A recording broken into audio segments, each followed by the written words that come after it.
नमस्कार, मैं जितेंद्र कुमार सक्सेना। आपका मेरे channel maths by Jitendra Kumar Saxena channel पर स्वागत है। आपको मैंने क्वाड्रेटिक इक्वेशन और क्वाड्रेटिक पॉलिनोमियल के कुछ क्वेश्चंस कराए थे पिछली वीडियो में। जो टॉपिक रहेगा वो आपका इक्वेशन ही रहने वाला है। तो इक्वेशन के ही मैं आज आपको कुछ क्वेश्चंस कराने वाला हूँ जो कि क्वाड्रेटिक इक्वेशन के हैं या लीनियर इक्वेशन के हैं।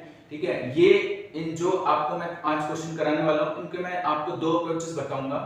एक अप्रोच जो आप कॉम्पिटिटिव एग्जाम के लिए रख सकते हैं और दूसरी अप्रोच जो आप एकेडमिक जो क्लासेस वगैरह होती हैं उसके लिए आप सीख सकते हैं वहां से कि इन क्वेश्चंस को आप किस तरीके से करते हैं। तो दोनों अप्रोचेस के साथ मैं आपको बताने की कोशिश करूंगा इन क्वेश्चंस को।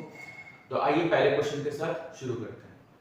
देखिए क्वेश्चन नंबर फर्स्ट आपके लिए, cost of 2 apples 3 bananas and 1 coconut is ₹26। Cost of 3 apples 2 bananas and 2 coconut is ₹35। तो आपको कॉस्ट बताना है 12 एप्पल्स 13 बनानास और 7 कोकोनट का। अगर आप इस क्वेश्चन को समझ पा रहे हैं तो आप देख पा रहे हैं आपके पास वेरिएबल 3 हैं, एक एप्पल्स के लिए, एक बनानास और एक कोकोनट, यानी 3 आपके पास वेरिएबल हैं। लेकिन अगर इक्वेशन अगर आपने देखी होगी तो आपके पास 2 इक्वेशन है। ठीक है, इक्वेशन आपके पास नंबर ऑफ इक्वेशन 2 है और नंबर ऑफ वेरिएबल्स आपके पास 3 है, जबकि 3 वेरिएबल के 3 इक्वेशन होना कंपलसरी है। तो ये एक ऐसा क्वेश्चन है जहां पर आपका अप्रोच इस तरह से होना चाहिए कि इस क्वेश्चन को आप ट्रिकी वे में किस तरीके से कर सकते हैं। देखिए सबसे पहले 2 एप्पल्स के लिए मैं लिखता हूं 2a प्लस 3 बनानास के लिए 3b और 1 कोकोनट के लिए 1c और इसका कंबाइंड प्राइस दे रखा है ₹26। इसके बाद आपको दे रखा है 3 एप्पल्स, फिर 2 बनानास और 2 कोकोनट और इनका आपको प्राइस दे रखा है 35।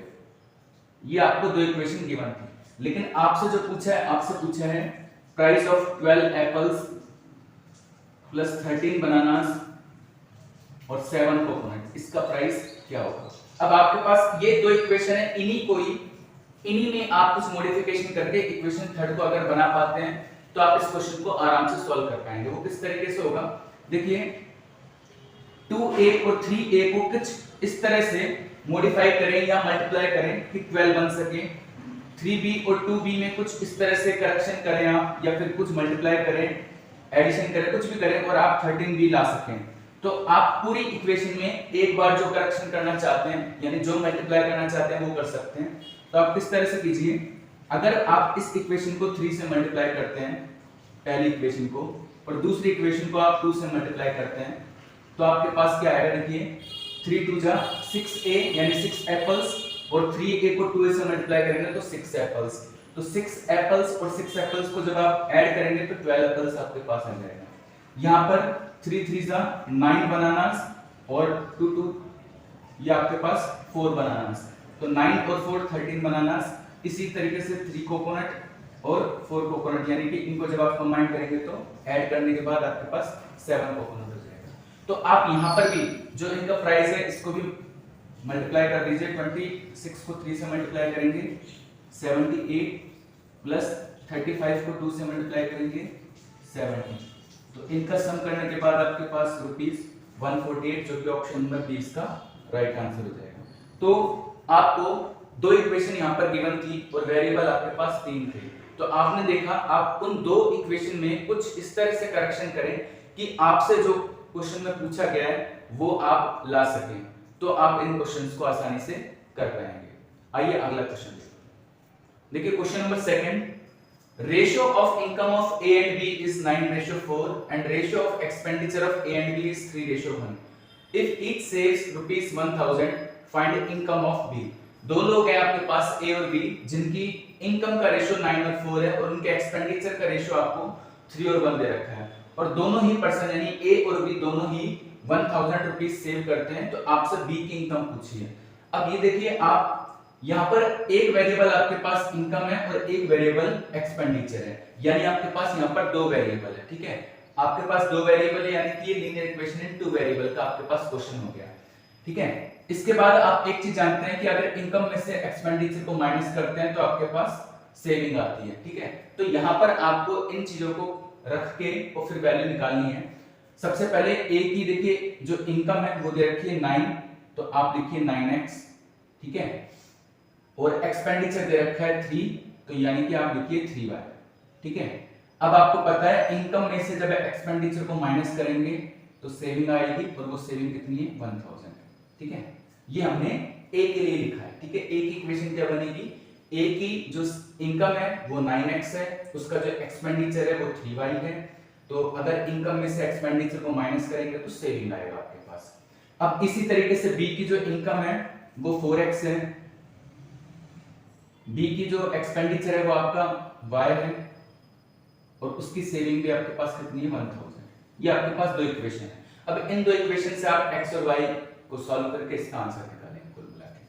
तो आपको पता है कि जो एलिमिनेशन मेथड है उसमें किसी एक वेरिएबल को इक्वल करके कैंसिल करना पड़ता है। तो अगर आप पूरी इक्वेशन को 3 से मल्टीप्लाई कर देते हैं, ठीक है, तो 9x minus 3y equals to 1000, ये आपकी पहली इक्वेशन थी। और दूसरी इक्वेशन आपके पास हो जाएगी 12x minus 3y equals to 3000। ठीक है, अब आप इक्वेशन के साइन चेंज कर दीजिए ताकि एलिमिनेट कर पाए हम y से y को। तो अब आप देखेंगे माइनस का 12x है और प्लस का 9x है, तो आपके पास माइनस 3x बचेगा, और यहाँ पर आपके पास माइनस 2000 बचेगा। माइनस से माइनस कैंसिल, देखिए आपके पास 3x की वैल्यू 2000 आ गई है। ठीक है, अब 3x की वैल्यू आपके पास 2000 है, और आपको पता है कि जो x है वो एक मल्टीप्लायर है जो हमने इनकम के लिए यूज में लिया है। तो अगर 3x की वैल्यू 2000 है और आपसे पूछा है इनकम ऑफ b, और आपको पता है इनकम ऑफ b आपने लिया है 4x को, तो अगर 3x की वैल्यू आपके पास 2000 है, तो सबसे पहले आप ये निकाल लीजिए कि भाई 1x जो है इसकी वैल्यू आपके पास कितनी आ जाएगी 2000/3, और आपको वैल्यू फाइंड करनी है 4x की, तो 4x की वैल्यू आपके पास आ जाएगी 8000/3, यानी कि जो ऑप्शन नंबर सी है वो इसका राइट आंसर रहने वाला है। ठीक है, आइए अगला क्वेश्चन देखते हैं। देखिए नेक्स्ट क्वेश्चन है sum of squares of two consecutive natural number is 4 to 1, then numbers are. अब इसके आपके पास दो तरीके हैं फिर से आपको सोचने के। एक आप क्वाड्रेटिक इक्वेशन x की बना सकते हैं, ठीक है, जो आपने एकेडमिक में देखा होगा, आप वहां पर सीखते हैं शुरू से ही कि क्वाड्रेटिक इक्वेशन बनाकर आप इस क्वेश्चन को पहले तो सॉल्व कर सकते हैं। दूसरा, आप वैल्यू पुटिंग से भी इस क्वेश्चन को आराम से सॉल्व कर सकते हैं। मैं आपको दोनों तरीके बता देता हूं। देखिए अगर आप कॉम्पिटिटिव एग्जाम की तैयारी कर रहे हैं तो फिर आप क्वाड्रेटिक इक्वेशन बनाकर इस क्वेश्चन को ना सॉल्व कीजिए, क्योंकि टाइम बहुत ज्यादा लग सकता है आपको। तो फिर आप क्या करके देखिए आपको पता है कि ऑप्शन नंबर अगर बी के साथ आप एक बार जाना चाहते तो आपको पता है जो 20 एक ऐसा नंबर है जिसका स्क्वायर करने पर 400 आता है। तो अगर ये 20 से बड़ी वैल्यू और ये भी 20 से बड़ी वैल्यू, यानी कि जो इनके स्क्वायर्स आएंगे वो 400 और 400 और उनका सम करेंगे, यानी कि 800 से बड़ी वैल्यू आने वाली है यहाँ पर ऑप्शन बी में। लेकिन जबकि हमको चाहिए सिर्फ 4 to 1, तो यानी कि ऑप्शन नंबर बी तो पॉसिबल नहीं था। ऑप्शन नंबर सी भी पॉसिबल नहीं था क्योंकि 10 का स्क्वायर करके 100 आएगा और यहाँ से आपका 81 आएगा, तो पॉसिबल नहीं है 421 तक पहुंच जाए। अब आपके पास ऑप्शन ए और डी बचता है। ऑप्शन ए और डी में भी आप क्या अप्रोच रखिए, सिर्फ आप यूनिट डिजिट के साथ जाइए, सिर्फ यूनिट डिजिट के साथ। देखिए जैसे 4 है, अगर आप 4 का स्क्वायर करेंगे तो यूनिट डिजिट आपके पास 6 आएगी, और 5 का जब स्क्वायर करेंगे तो यूनिट डिजिट 5 आएगी, यानी 6 + 5 यानी कि 1, यानी कि यही आंसर रहने वाला है क्योंकि 421 के लास्ट में भी यूनिट डिजिट 1 है। इसके साथ अगर आप चेक करते हैं तो 7 का स्क्वायर आपके पास 9 आने वाला है, और यहां से आपके पास 4 आने वाला है, तो 9 + 4 13, यानी यूनिट डिजिट आपके पास 3 होना चाहिए था, लेकिन आपके पास क्या है 1। तो इसका आंसर तो आपका कॉम्पिटिटिव एग्जाम्स के अप्रोच के साथ ए रहता। ठीक है, आप ऑप्शन के साथ जाते और आपका ए आंसर आ जाता। अगर आप इसको x के थ्रू सॉल्व करना चाह रहे हैं तो देखिए दो कॉन्सेक्यूटिव नेचुरल नंबर है जिनका स्क्वायर की बात की है, तो पहला आपने नंबर लिया x जिसका आप स्क्वायर करेंगे तो x स्क्वायर आएगा, और दूसरा जो आप नंबर सोचेंगे कॉन्सेक्यूटिव वो x + 1, और इसका आप स्क्वायर करेंगे और इनका सम करने पे 421 आएगा। ठीक है, अब जब आप इस क्वाड्रेटिक इक्वेशन को सॉल्व करेंगे तो x² + 1 + 2x = 421 आएगा। यहां से जब आप सॉल्व करेंगे तो 2x² + 2x - 420 = 0 आएगा। अब आप पूरी इक्वेशन में एक बार 2 से डिवाइड करेंगे तो 2 से डिवाइड करने के बाद ये इक्वेशन आपके पास रह जाएगी x² + x - 210 = 0। ठीक है, अब आप ऐसा सोचिए आपके पास एक वैल्यू 210 है, तो इससे एक छोटा परफेक्ट स्क्वायर और इससे एक बड़ा परफेक्ट स्क्वायर क्या हो सकता है? देखिए 210 से अगर मैं छोटा एक परफेक्ट स्क्वायर सोचूं तो मेरे पास 196 और 196 का स्क्वायर रूट यानी कि 14, तो एक आंसर तो 14 रहने वाला है। और 210 से जस्ट बड़ी वैल्यू जो परफेक्ट स्क्वायर है वो आपके पास 225 आएगी, जिसका स्क्वायर रूट 15 आएगा।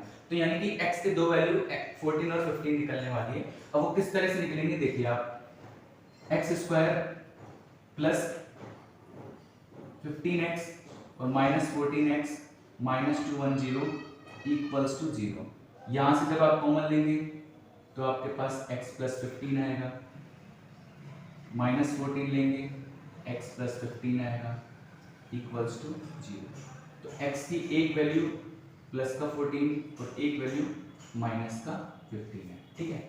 अब देखिए कुछ क्वाड्रेटिक इक्वेशन में मेंशन किया होता है कि सिर्फ पॉजिटिव नेचुरल नंबर होना चाहिए, पॉजिटिव इंटीजर्स होना चाहिए, तो फिर उससे में -15 को नहीं लिया जा सकता आंसर में, सिर्फ प्लस। अभी इस समय दोनों वैल्यू एप्लीकेबल है, मतलब प्लस का 14 भी और माइनस का 15 भी। अब अगर पहली वैल्यू प्लस 14 आप ले रहे हैं, अगर पहली वैल्यू प्लस 14 ले रहे हैं तो x प्लस 1 आपको कितना हो जाएगा? 15 हो जाएगा, यानी 14 और 15। तो पॉजिटिव आंसर सिर्फ ऑप्शन ए में 14 और 15, ये इसका आंसर रहने वाला है। तो आप ऑप्शन के साथ भी जा सकते थे अगर आप कॉम्पिटिटिव एग्जाम की तैयारी कर रहे हैं, और साथ में आप इस मेथड को भी ध्यान में रखिए, क्वाड्रेटिक भी आपको सॉल्व करना आना चाहिए, तो जिससे आपके पास दो अप्रोच हमेशा रह सके। आइए अगला क्वेश्चन देखिए। नेक्स्ट क्वेश्चन है, if sum of two numbers is 22 and sum of their square is 404 then product of numbers is. अगर आपके पास कोई दो नंबर है जिनका एडिशन 22 है और उन्हीं के स्क्वायर का सम 404 है, तो उनका प्रोडक्ट बताना है। देखिए आप क्या मेंशन दे रखा है, आप कोई से भी दो नंबर ले लीजिए, चाहे x और y लीजिए, चाहे a और b लीजिए, तो आपको गिवन है a plus b equals to 22, ठीक है, ये आपको गिवन है।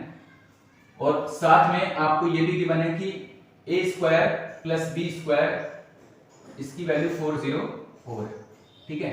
आपसे पूछा क्या है? आपसे पूछा प्रोडक्ट ऑफ नंबर्स, यानी कि आपको a b की वैल्यू को बताना है। अब a प्लस बी और a square plus B square को देखते ही आपको एक फॉर्मूला याद आना चाहिए कि अगर आप स्क्वायर करेंगे LHS और RHS पार्ट का, तो आपके पास a square plus B square plus 2ab आएगा, ठीक है। और अगर 22 का आप स्क्वायर करेंगे तो आपके पास 484 आएगा। अच्छा, a square plus b square की वैल्यू आपको गिवन है 404, तो 404 प्लस 2ab इक्वल्स टू 484। तो यहां से 2ab की जो वैल्यू है ये आपके पास रहने वाली है 80, और ab की वैल्यू यानी कि प्रोडक्ट ऑफ नंबर्स वो कितना आपके पास आ जाएगा 40। तो ऑप्शन नंबर जो ए है वो इसका राइट आंसर रहना। देखिए मैंने आज आपको कुछ क्वेश्चंस कराए, आई होप आपको ये क्वेश्चन आपको समझ में आए होंगे। अगर आपको वीडियो अच्छा लगा है तो चैनल को सब्सक्राइब कर देना, वीडियो को लाइक कर देना और इस वीडियो को शेयर कर देना अपने फ्रेंड्स के साथ। Thank you so much.